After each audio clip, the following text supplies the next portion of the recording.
This week on Flick Knows, we go through the quick stats as well as land title stats from May. Let's see what we can derive from the numbers. Stay tuned. Hey guys, thanks for tuning in to another episode of Flick Knows here. We've got the land title May 2022 stats as well as the quick stats to go through.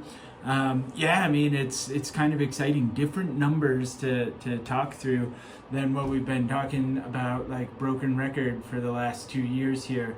So hopefully it'll be interesting for you, and if it's not, let me know what you want me to talk about in the comments below, or shoot me an email depending on how you're seeing this video. But we'll go through the quick stats first. So new listings in the last 7 days, we got 56 new listings, 26 properties are pending, 22 of those properties, 22 properties sold, and then price decreased 47. Remember in like February when I was like, 8, 4, 3 price decreases?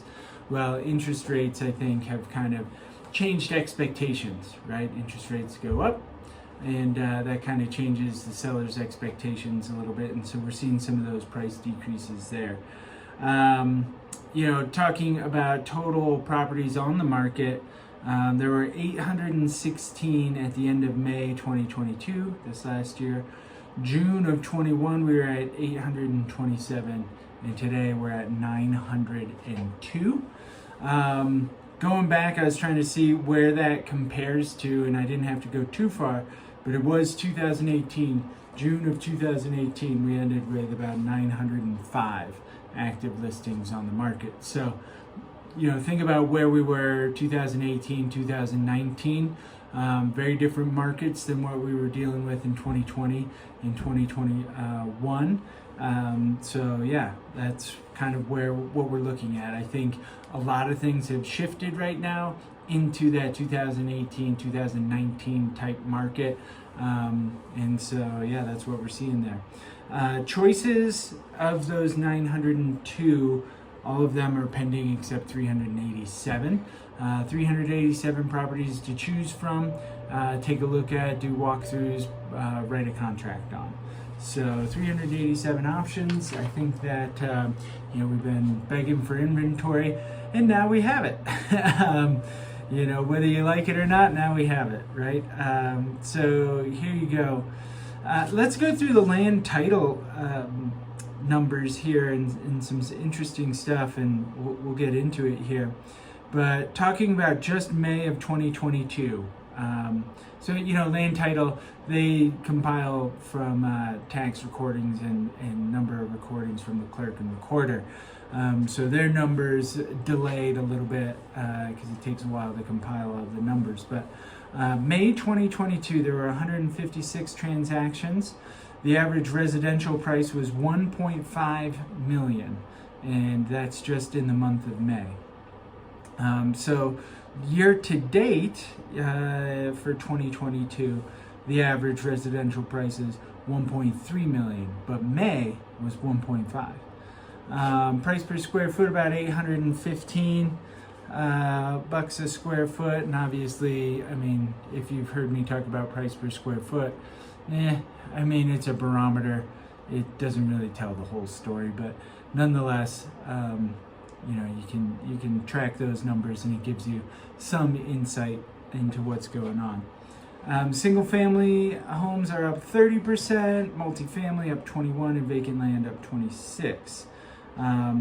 Monetary volume in May 2022, I'm going to read this pretty directly here rather than paraphrasing, so stick with me. Monetary volume in May 2022 was down 12% from May 2021.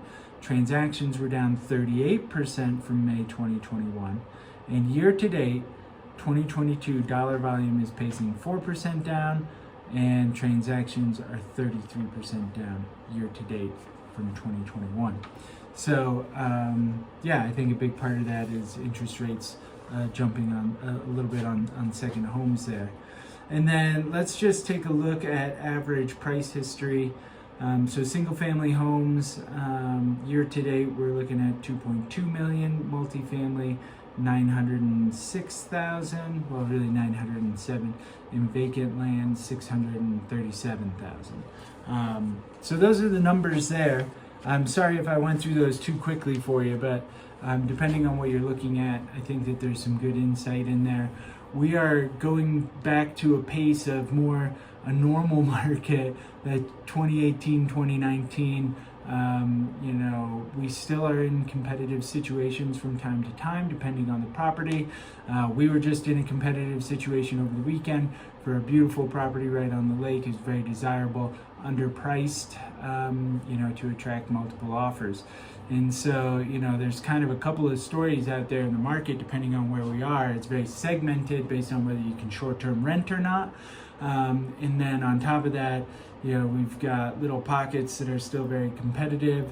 So you got your Brex, your Keystones, whether it's in unincorporated Summit County, in different rules and regs and pricing for all of these different areas here in Summit County. So if you have any questions about anything in particular or need some guidance to the right areas, certainly let me know. teamflick@summitliving.com.